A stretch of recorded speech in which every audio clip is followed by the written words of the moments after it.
迎收看《新闻大白话》，我是主持人翟轩，马上来欢迎一下这个阶段加入我们讨论来宾，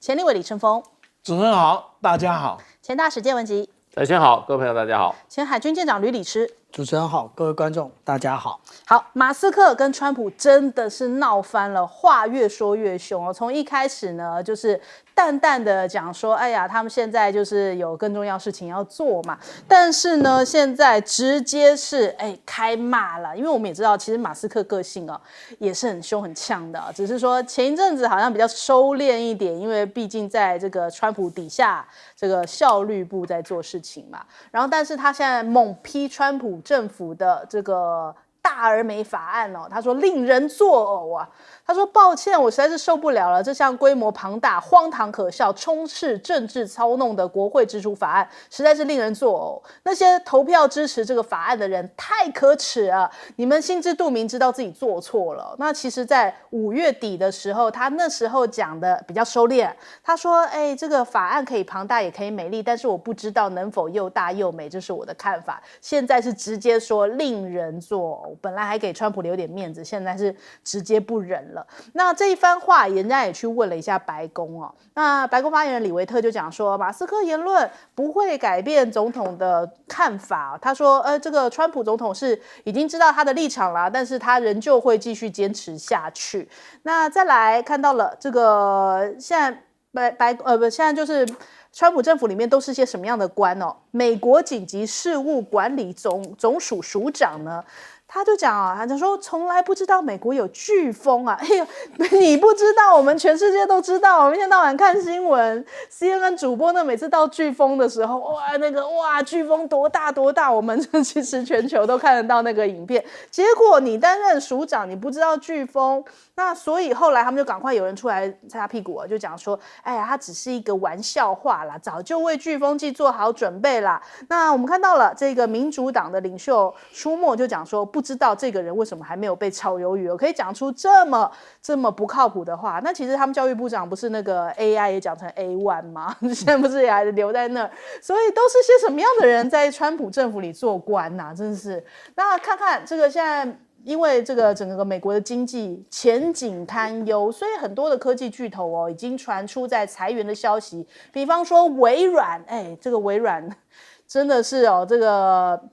算是全球的这个巨头，他现在宣布要裁员，全球要裁3%，也就是6000人哦。业界预估呢，这个人力的调整应该是全球各地各层级各领域，也就是说这个规模非常的大呀。那最惨呢，恐怕会要倒闭退出市场嘛。现在当然这可能不见得会立即发生哦，但是的确是显示出来美国经济前景堪忧，而且最近连迪士尼哦都在裁减。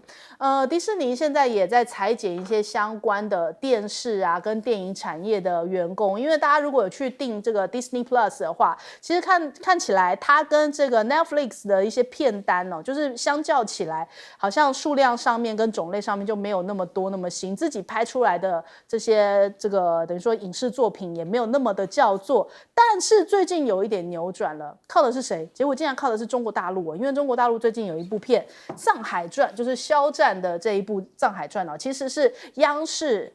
这主导的这个拍摄的《藏海传》。那 Disney 它就是买下了这个播映权，在台湾、香港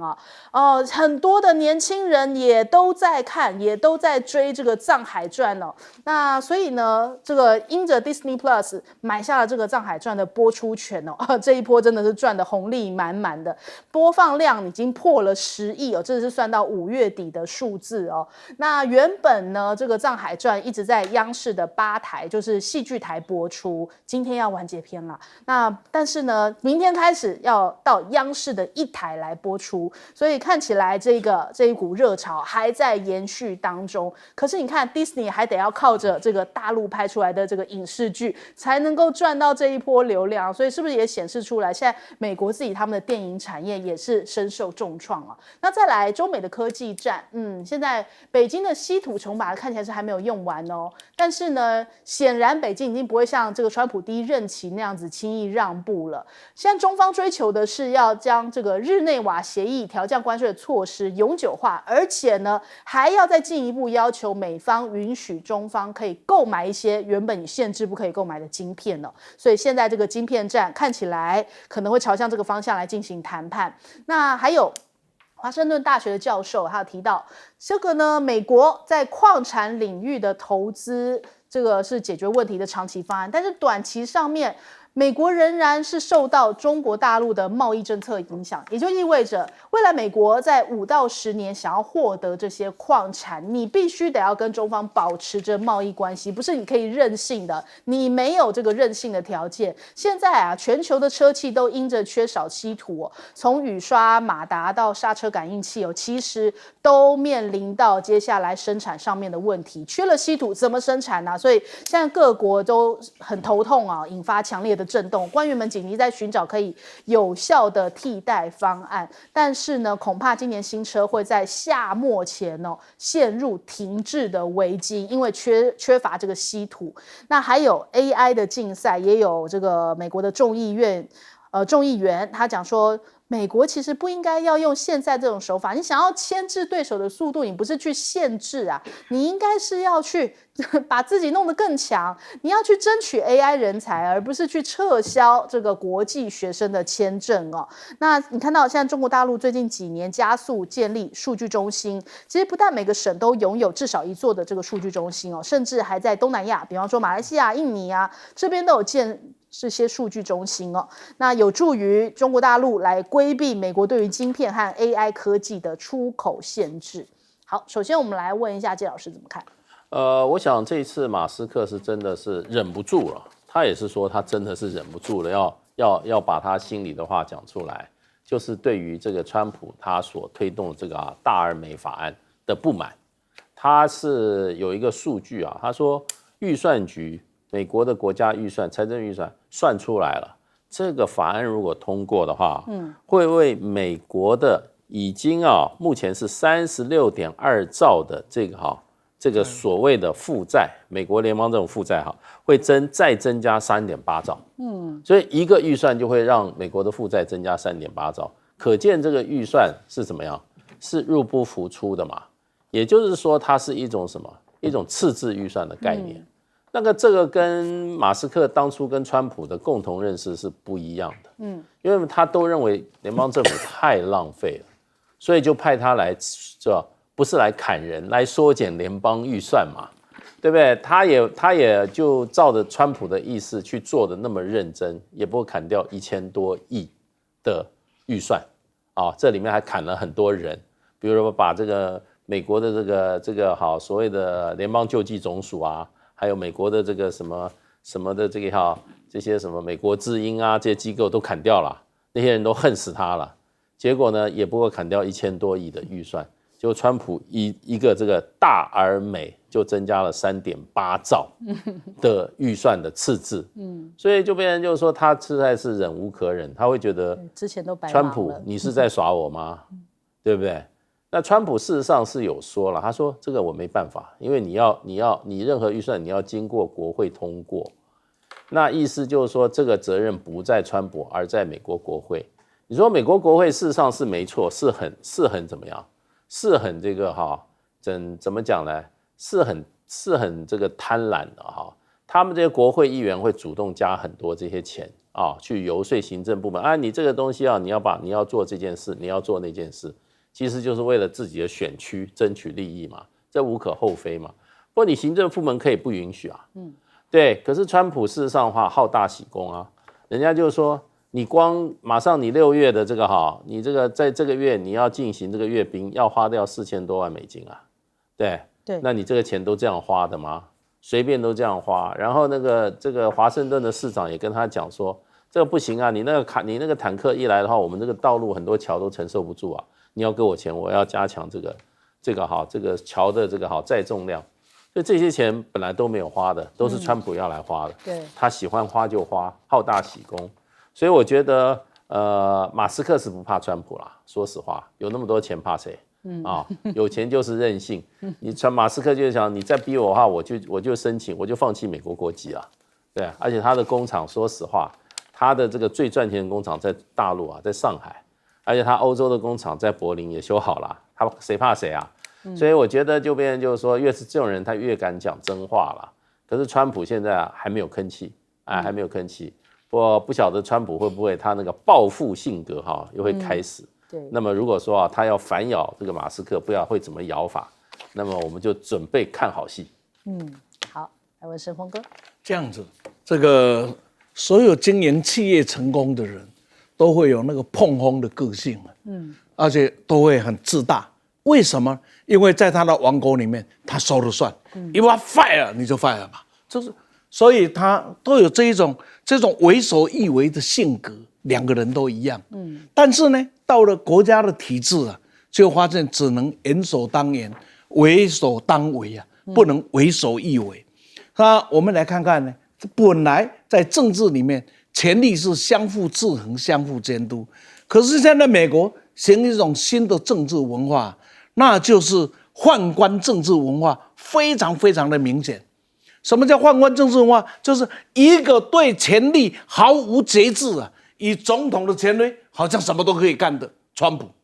另外呢，一群看着他的脸色就过日子的宦官，那宦官呢，跟皇帝最大的关系是什么？因为宦官只要做一件事，让皇帝高兴，他就有权利。皇帝一左右啊，他狗都不如啊，就是这样子嘛。李莲英多大的慈禧一左右，他什么东西啊？这个就是宦官。所以宦官这块扒住他，那只要组织讲的话都是对的。这个时候碰到一个不必当宦官的，叫做马斯克，因为这些人离开了政治，要一碗饭是很辛苦的。马斯克不要这碗饭，他活的是可以有滋有味的。这就是今天两个人在合作的过程里，我就一直在观看的，这样子成功的生意人的性格，在这个体制里面会出现什么？现在就出现一个可以独立生存的马斯克跟一群宦官的比较，答案呢不就清清楚楚了吗？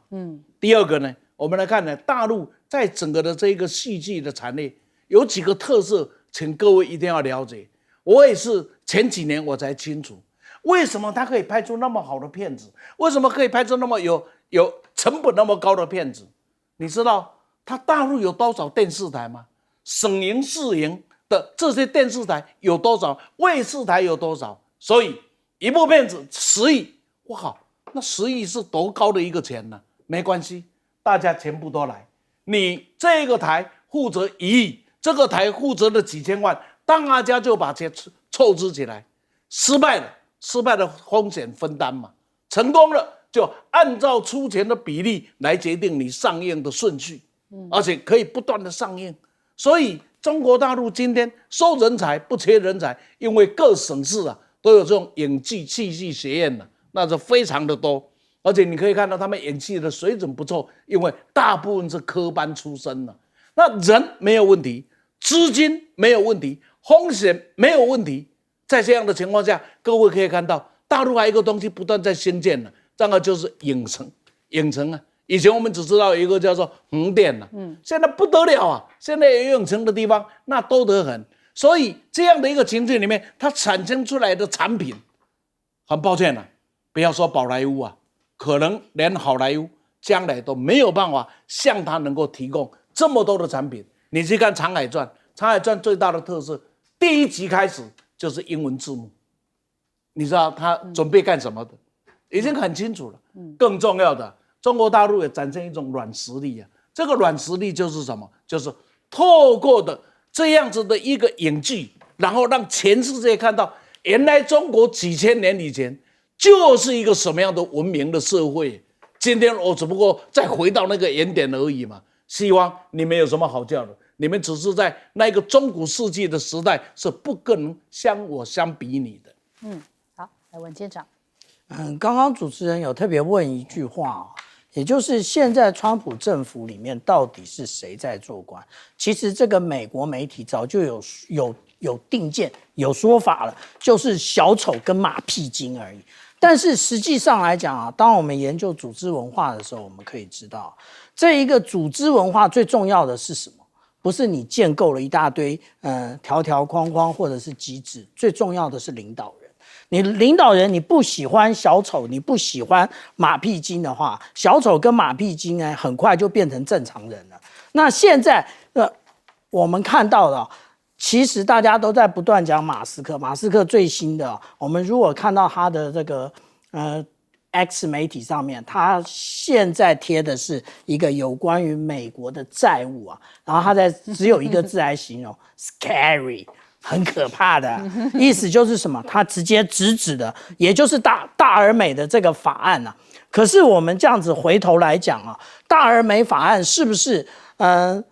跟马斯克完全无关呢？那我们这样讲啊，其实马斯克在里面也是有千丝万缕的关系。第一个，也就是有关于电动车的部分，因为大而美这个法案砍掉了有关于电动车的一个扣税抵免的部分，这是一个。第二个呢，也就是马斯克原来他在干满了这个无给职的一个政府雇员130天之后，他还想继续干。不过呢，白宫的官员跟他讲，对不起，就是130天。那当然新仇旧恨就一起来了。那第三个呢，还有更狠的，因为他希望美国联邦航空总署，也就是 FAA 啊，能够使用他的那个Link， 但是呢，我们这样讲就是 Starlink 啊，但是美国航太总署，对不起，他不想用这一个 Starlink 来进行这个空中交通的管制，那对不起，我的荷包又少了一点钱。最后一个，也就是有关于 NASA 的这一个人选，原来马斯克是建议他的一个盟友啊，那但是呢，现在看来那个川普已经撤回了这4个理由，所以马斯克也不是像大家想象的真的这么清白，而且呢，当然这些白宫的这一些我们刚刚讲的小丑马屁精啊，早就已经准备后手了。我们看到《纽约时报》他在5月30号他是怎么报道的？他说竞选期间啊，马斯克一边毒品泛滥，一边家庭纠纷不断。家庭纠纷不断，我们前几天已经看到了。他们说，有日本的歌手也被跟他有一点关系啊。然后呢，日本的某些歌手还站出来说，我没有。那我们来看看，他直接的告诉了大家，马斯克一共捐了2.75亿的美元啊，那来资助川普。所以商人都是将本求利的，绝对没有付出这些钱。但是呢，我不求回报，没这件事情。所以我们刚刚讲的4点理由，对照他所提出的这一些政治现金来看的话，其实马斯克也是有所求，但是求不到而已。好，我们先休息一下，广告之后马上回来。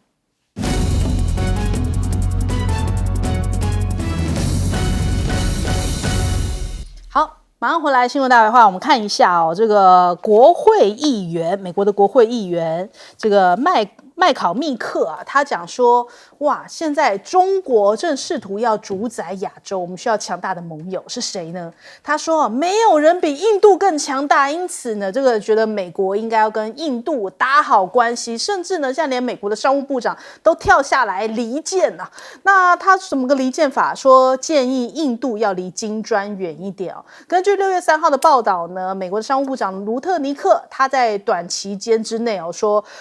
美国能够跟印度达成贸易协议表示乐观，同时他也开始对印度指手画脚。他说，你看啊，这个金砖国家不支持美元跟美元霸权哦，那印度却成为他们的一员，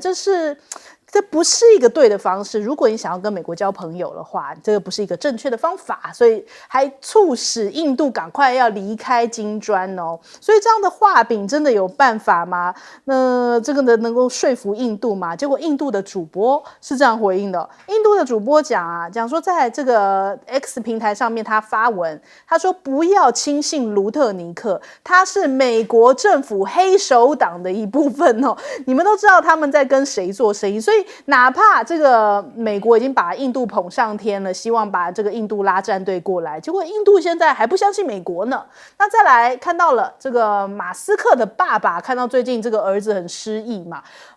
就是好像在这个政府里面哦找不到自己的舞台，结果他给他一个建议，就说不如来印度玩吧。他说莫迪是一个出色的领导者哦，现在印度崛起哦，表示这个世界可以向这个湿婆神学习，所以就建议这个马斯克也到印度来旅行一下哦。那这个现在印度呢，莫迪也有一番话，因为这是他们这个印度的大胜利啊，我们来听一下。सबसे बड़ा और सफल ऑपरेशन है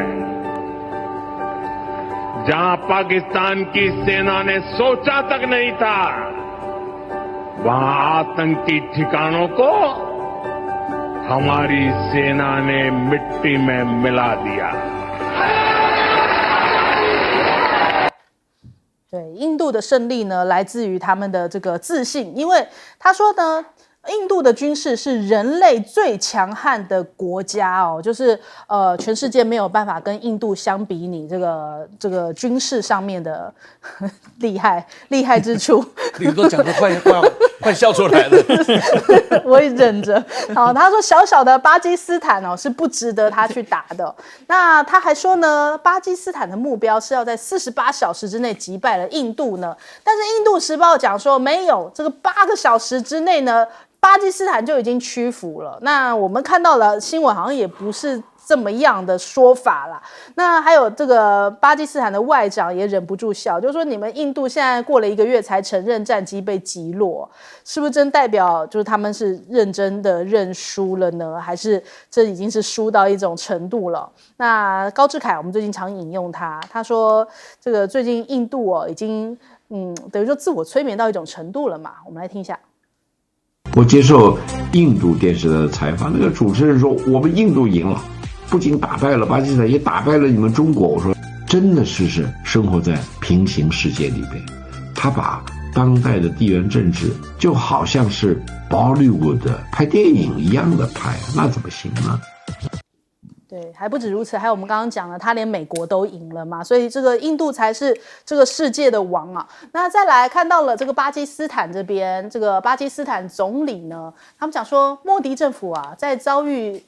惨败之后，仍然在这个舔自己的伤口，情绪很激动，歇斯底里哦。他们一会儿威胁说要开火，一会儿又说要切断水源呐。那我要说的很明白，其实每一滴水呢，都是巴基斯坦人民的权利。如果印度敢有任何行动的话，他们会再次受到教训哦。什么样的教训？就是那个刚买的飞机可能又会有危险。那再来，这个水现在变成了印度跟巴基斯坦的新战场。世界银行的前副行长提到了，他说本世纪的战争是为了石油，下个世纪战争应该就是为了水。近年来其实也看到印度跟巴基斯坦也不断在这个水资源上面争夺，产生了一些冲突哦。那巴基斯坦也威胁说，就是你印度拿水做文章，但是你要想想啊，如果中国大陆切断雅鲁藏布江的水的供应，你印度是不是也应该要担心？真正的上游可是在中国大陆那边呢。首先我们来问一下谢老师怎么看？其实印度真的，我去过很多次印度啊，那我觉得他们现在这个反应一点都没有出我意外，而且还没完呢，还会再讲说我们是全世界最强悍的国家，庆祝到年底了。会一直讲，他们会一直这样弄下去。那其实我听到那个莫迪讲说，印度是印度军事全世界最强悍的国家。这个我不晓得，我只知道印度这个国家是全世界我去过最脏的国家，真的脏得不得了。那个满街的垃圾，你到哪就街上旁边就是垃圾，对，然后到处都是怪味道，然后这个走在街上那种蓬头垢面的人非常的多，然后这个你到这个离开城市的那个马路边你看那个马路上面有汽车，有行人，有卡车。有牛车，有马车，然后呢，脚踏车、三轮车，什么都有。而且这些动物呢，马车啊、牛车，就随地都是在排泄，所以就是这么脏一个国家。所以我住在印度的旅馆他们去的说，你绝对你那个我们住5星级旅馆，他说你洗澡的时候千万不要水溅到嘴巴里面去哦。对，你溅到嘴巴里面你就上吐下泻哦。旅馆呢，5星级旅馆啊。然后呢，刷牙你一定要拿矿泉水，然后街头的东西你都不能吃，这就是印度啊。他们不是很多人不是活在21世纪，他们很多人是活在17世纪。你到那个乡下去看，还有那些印度这种高等印度人以外那个低等印度人，你去看他那个贫民窟啊，你世界上你真的没有看过那种建筑，就好像蚂蚁窝一样。然后那个在路边那个贫民窟搭的那个帐篷啊，那真的你真的会叹为观止，所有东西都拼凑在一起，就是跟垃圾堆一样。然后那个人民啊，就是面无菜色，眼神呆滞，就满街都是啊。我不会夸张的，我一点都没有在夸张印度。那可是他们的领袖常常就说，我们是全世界最强悍的，我们是世界第4，我们已经超越德国，我们超越日本，哇，不得了了。可是这种国家就变成就是说，他也自己相信是这样，可是他就不能经过考验，一考验就垮掉了，对不对？他们在1962年那个时候一直去挑衅中国大陆军队，当时大陆就说那只好打了，军队一下来把他俘虏是几万的俘虏啊，而且直接要从这个喜马拉雅打到他新德里啊，就这么快。对，那你看他跟这次跟巴基斯坦打。他人口是巴基斯坦多少倍？军事预算是巴基斯坦多少倍？上去了一共140几架飞机，结果他就被打掉6架，巴基斯坦1架都没有。这就是嘴巴硬没有用啊！你这样一考验就是这样啊。那所以我觉得巴基斯坦这个戏还有的演的，他会继续叫嚣，继续用嘴巴来他不是用精神，他是用嘴巴来赢别人。什么都赢不过别人，就是嘴巴赢别人。永远的赢家。盛峰哥，世界有印度，人类有欢乐，企业家有泪水，大概就是印度。所有去印度投资的，你会感到什么？印度的汽车工业早就有了，叫塔塔嘞，他到今天还是塔塔嘞，就是为什么呢？那个地方啊，就是马斯克爸爸讲的话啊，是。不能因为他生了一个马斯克，所以他的权威，他讲的话都是对。去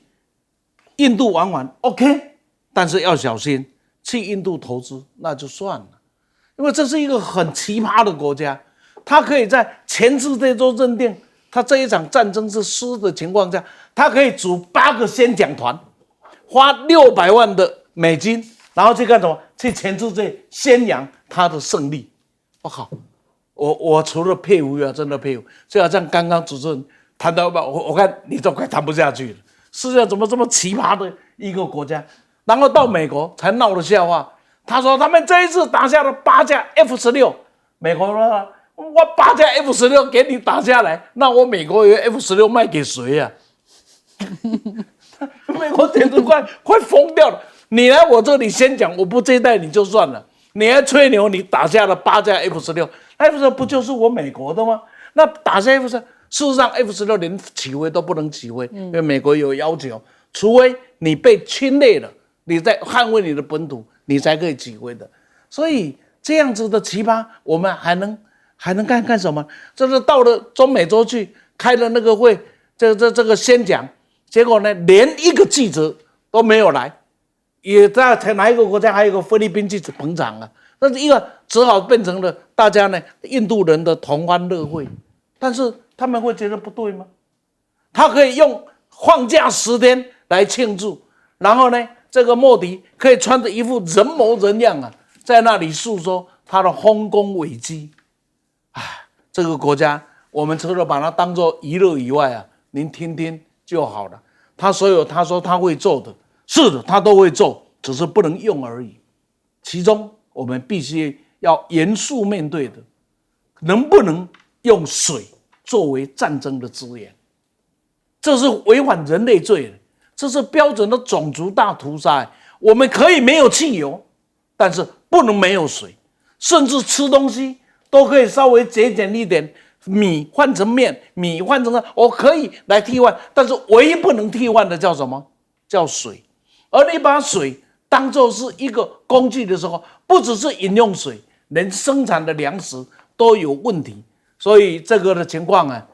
印度也不要嚣张啊。据我知道，现在中国大陆现在努力的也在帮助啊，这个巴基斯坦盖了几个水电站啊，那个水电站在陆续成功了之后啊，到底谁恐吓谁都不知道。但是在联合国里面早就讲好，不能用水资源作为战争的工具嘛。但是印度这样做了，整个西方就像瞎眼一样啊，不敢讲，因为他们的印太啊，印太没有印度哪来的印太呢？所以被绑架了。好，来文件长。水对于人类来讲其实是非常重要的，对于产业来讲也是如此。那之前印度一直抱怨中国大陆在雅鲁藏布江上游啊盖水电站，那也就是盖了水坝来发电啊。那我们台湾的中央社呢就跟着一起起哄啊，然后讲说会影响印度跟孟加拉。那其实呢直接讲到的，也就是墨脱的上游雅鲁藏布江的这个位置，也就是我们对应下面这张图嘞，我们就会看到这个水坝的确切位置，这个叫做藏木水坝。然后这个水坝他们一直在强调，如果中国大陆把它关闭的话，那个有关于这个藏南啊，或者是他们的东侧的领土啊，甚至孟加拉就没有水了。其实中国大陆从来就没有这样做过，那唯一的就只因为他这么想，所以他才这么讲啊。那我们刚刚讲到啊，也就是现在到底有多少个水电站？除了我们刚刚讲到有关于在这个中国大陆境内的藏木水坝之外，其实真正为难这个巴基斯坦的，也就是我们现在看到的萨拉尔水坝跟巴格利哈尔水坝，其实这一个都是在这个齐纳布河的这一个上游啊，而且呢，最上游是巴格利哈尔水坝，巴格利哈尔水坝放出来的水呢，它会直接汇聚在萨拉尔水坝，所以他们把这两个水坝关了，我们就看到下游的有关于巴基斯坦就没有水了。也就是说，这一个印度其实跟巴基斯坦在1960年代透过了世界银行啊，直接签署了印度河水协定。但是呢，自从到了今年的5月的时候，这个协议已经不存在。那我们来看啊，果然就是啊，那个海内存知己，天涯6比0啊，就是要知道到底谁是朋友，谁是敌人。我们现在看到的这个莫赫曼德水坝啊，那它其实它的上游呢，在中国以及阿富汗境内，所以你印度为难不到了吧？那现在这个水电站呢，正在进行这个水泥浇筑。那水泥浇筑的过程，它也不能赶。为什么？因为它赶的话，它的水泥未来会产生裂缝。不过，中国大陆已经在可行的工程范围之内加速施工，让这个巴基斯坦不再受到印度的威胁。好，我们先休息一下，广州马上回来。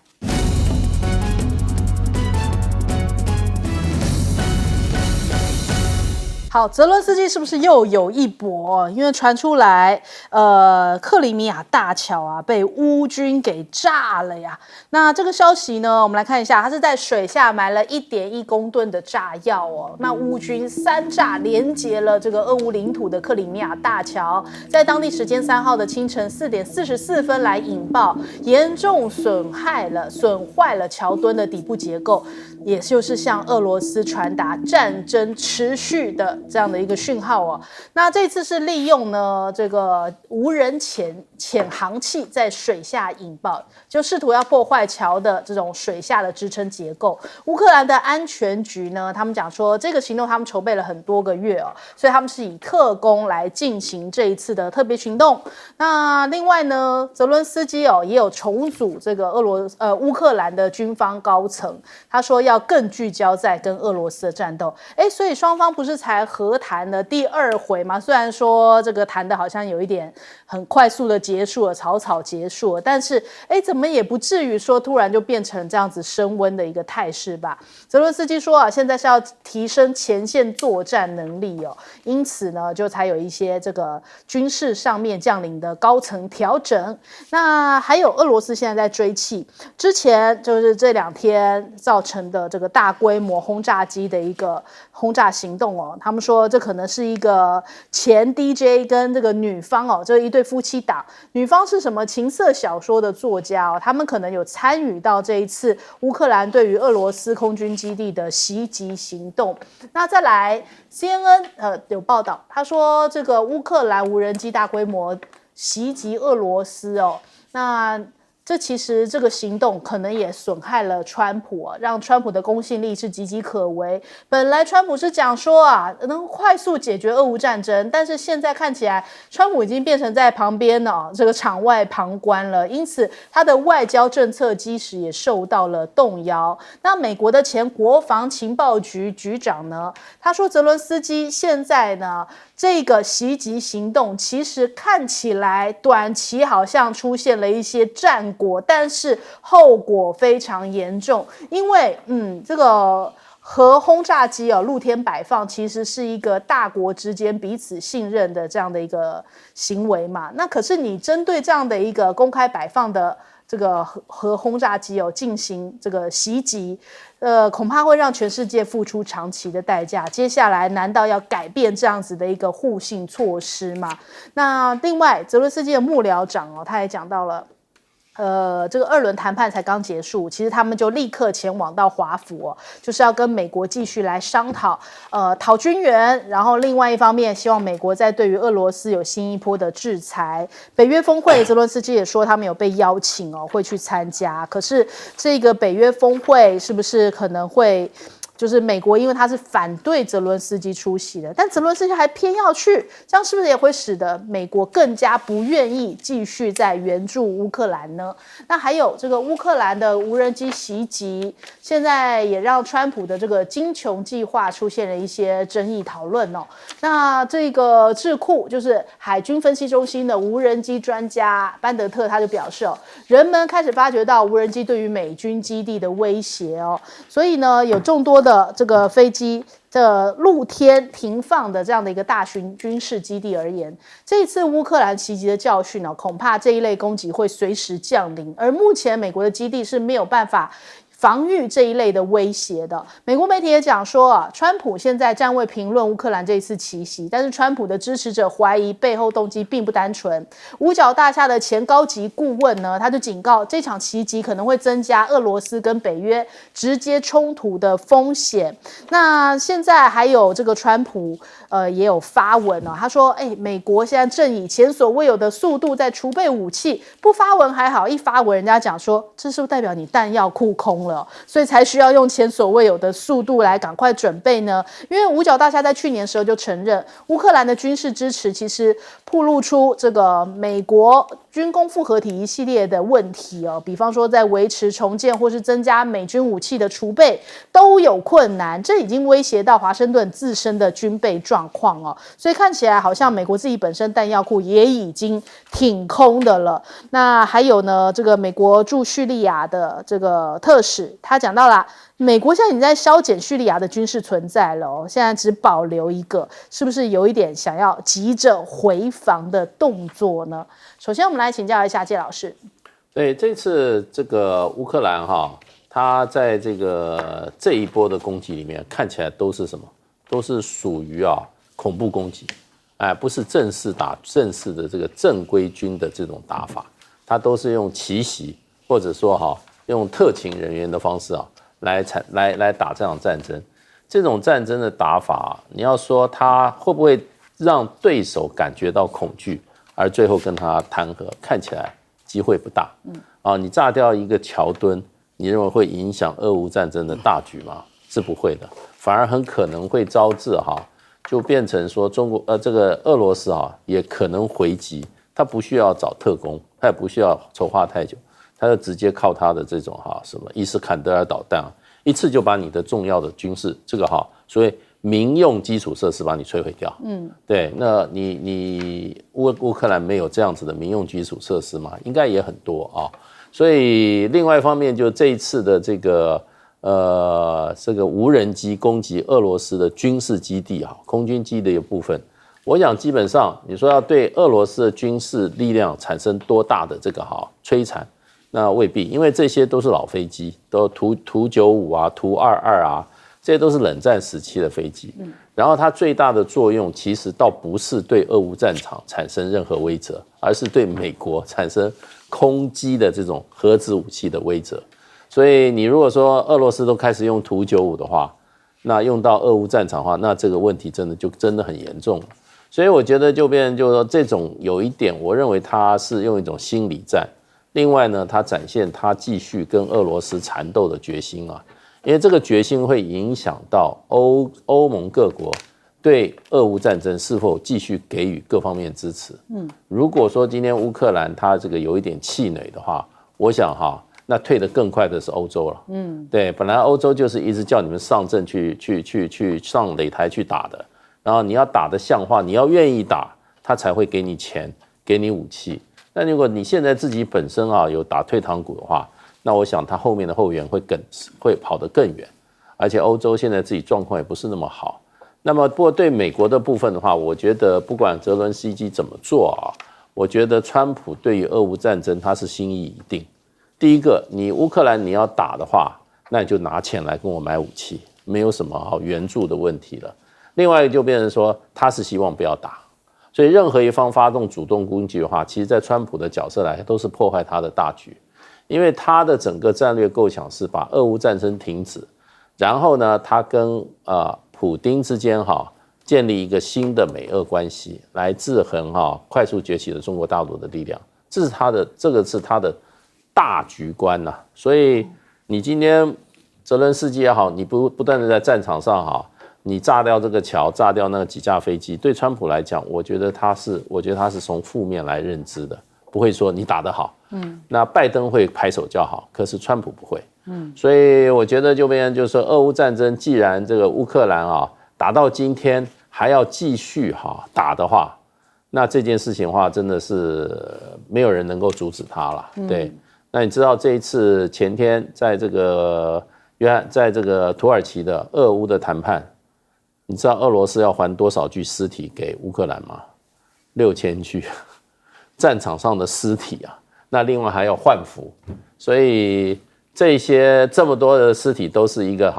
可怜无定河边骨犹是春闺梦里人，这都是一个家庭的悲剧我觉得政治人物应该还是要理性看问题，这个战场上是解决不了问题的，只有把问题丢给人民，用人民的血跟这个生命来换，那其实是很可悲的一件事。好，舰长。俄乌战争已经发生了3年多，那绝对不是只有这6000具的一个尸体那也就是说，乌克兰一直讲说他的阵亡的官兵也大概就是不超过5万，你相信吗？现在交换的就6000人。那至于说我们必须这么说也就是现在这个俄乌战争的确开启了一个新作战的新样态我们看到这是刻赤大桥，这一次被撞到的也就是这个位置，到底现在这刻赤大桥还刻赤海峡上面的克里米亚大桥还能不能正常的载重？那其实我们并不知道。那当然了，又有很多人会讲说，哎呀，这个无人水下载具棒棒可是大家有想过吗？它到底是怎么样导控的？频率是怎么样分配的？这个才是无人载具的重中之重，不是可以飞、可以走、可以游就可以当做无人载具。到时候你的频率会互相干扰的那另外呢，我们讲到这一次其实被打到这么惨我们有一个对岸可以看这个也就是我们看到在4月初的时候，在迪亚科加西亚岛上面有6架的这一个B2 轰炸机，它明明后面就有这一个具有空调的机保它为什么不进去？这个就是因为新战略武器裁减条约的相关规定啊，也就是为了要让大家可以看得很清楚，你的这一种那个核战略的战略轰炸机到底在哪里？那你必须要露天存放。那这是这一次为什么？俄罗斯的这个战略轰炸机之所以露天然后被攻击的原因，现在既然乌克兰已经破坏这一局了，也就是相关规定大家都不顾了，那其实未来也就是不要讲别的，也就是美俄这两国他们的战略轰炸机到底是发展到什么地步，大概也没人知道。不过这样子讲我们回头看一看我们台湾的机保长成这样这不是我当爬墙党的照片这是从网络下载的，这里有证明不要等会就把我移送法办了。那但是呢，我们看一看我们这个机保的厚度，而且前后是没门的。我们看一看中国大陆的机保，它不但有门，而且它的厚度远比我们厚得多。我们要因应未来无人机的攻击，真的准备好了吗？好，来问申峰哥。这样子，这个俄罗斯很奇特，